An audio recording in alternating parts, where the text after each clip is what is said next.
Hi everyone, my name is Ivo Baas and I am here to tell you something about the internship I did here at Radin.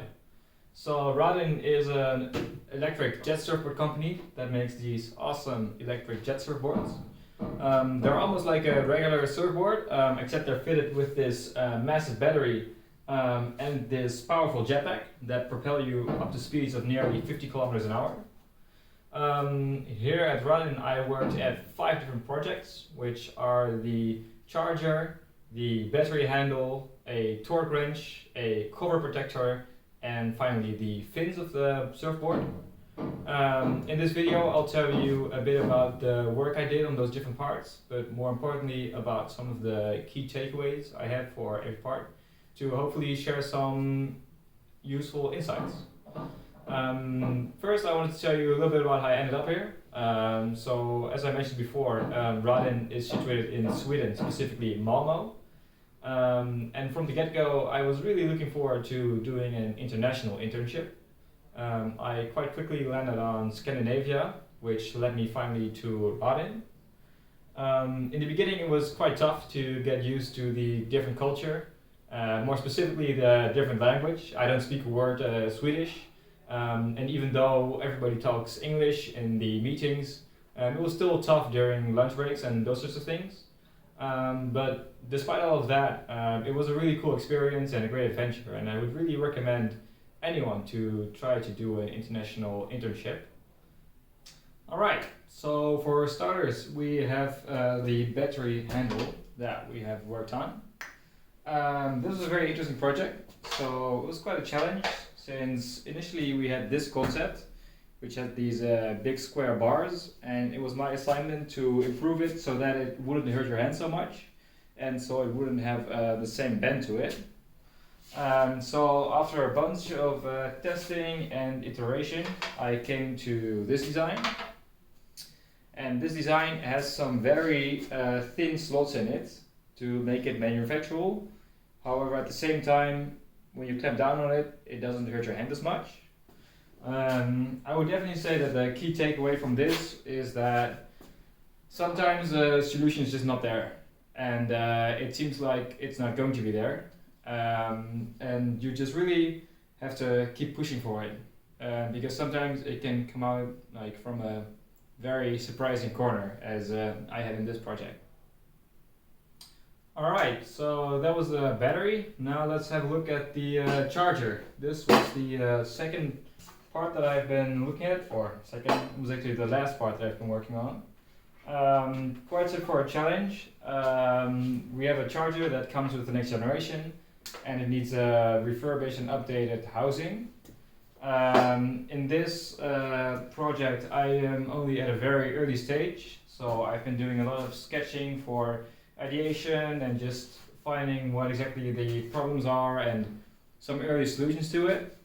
I would say the biggest takeaway so far has been the importance in sketching to find good solutions, but also good visualization. It was something that I've really struggled with in the past to make good sketches, but I feel like this final project really shows the progress that I've made so far. Alright, so from the charger we're going to the torque wrench. This was a project, it was my first one, and it was absolutely awesome. I could talk about this one for an hour. Even though the torque wrench sounds like a really boring product to make, it was actually a lot of fun to design. And that was largely due to the mechanics inside that limit it to 1 Newton. And as you can hear, it ended up getting a really satisfying snap. And the other part of this was the design.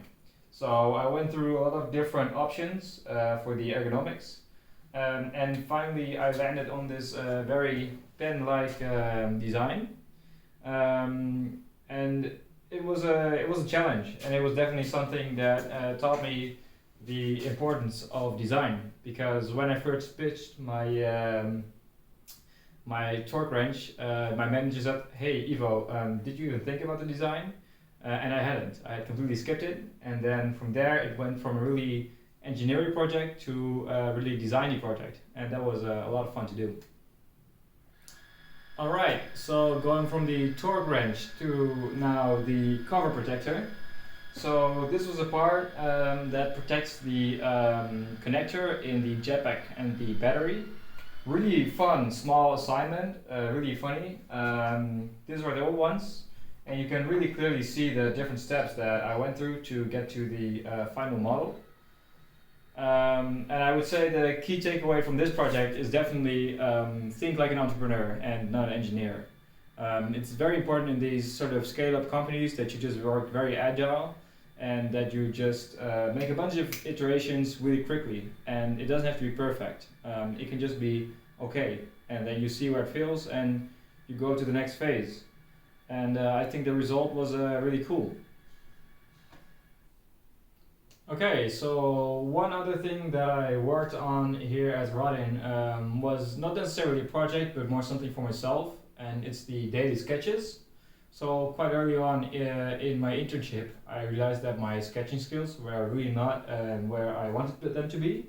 So together with my internship coach, I came up with the idea to do a daily sketch. So every day I would take about half an hour to an hour at the start of my day to just do some sketches, and oftentimes it was related to a project, and other times it was just random shapes and shading to get it right in my fingers. And this, I think, was a major contribution to what I learned here at Rodin.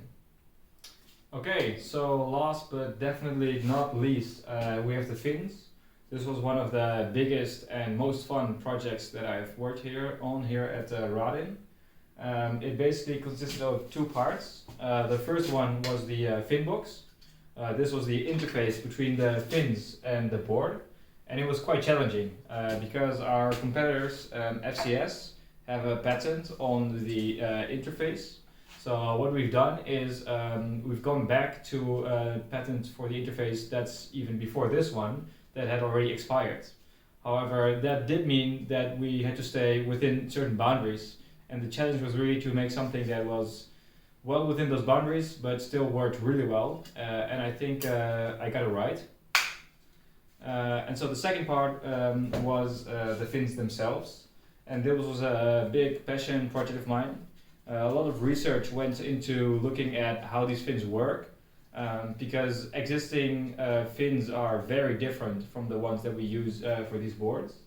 And in the end, I've done a lot of sketching, and one of the things that I did was to create these cutouts for the fins, so that you would just have something in your hand that you can reference. And I ended up with a bunch of directions. So we have the agile, standard, speed, trickster, and finally a big center fin. This was all really fun. However, sadly, in the end, due to some darting killing, we decided to go for only a single type of fin for the launch. However, that doesn't mean that I didn't get the chance to do something that I like to do a lot here at Rodin, which was the surfing.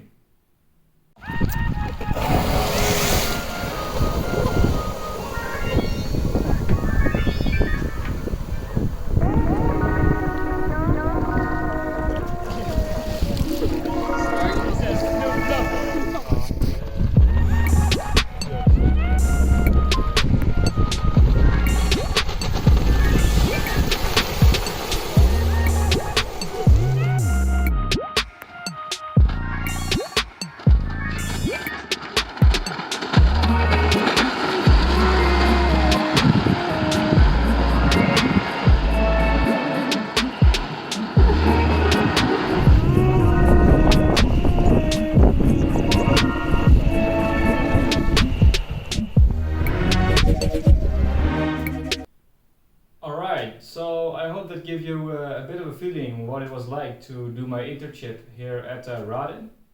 Lastly, I just wanted to give a huge thank you to my manager Martin for giving me the opportunity to come here and giving a chance on me. It was an absolute dream internship. And secondly, also to my internship coach, Matthias. It was really special having you as my internship coach. I learned so much from you, and I just have to thank you so much for this start of my career. And lastly, just my team and everybody here at Rodin. every day. It was just so much fun, and it's all thanks to you guys. Yeah, thank you all. Love you guys so much, and I hope to be back here sometime.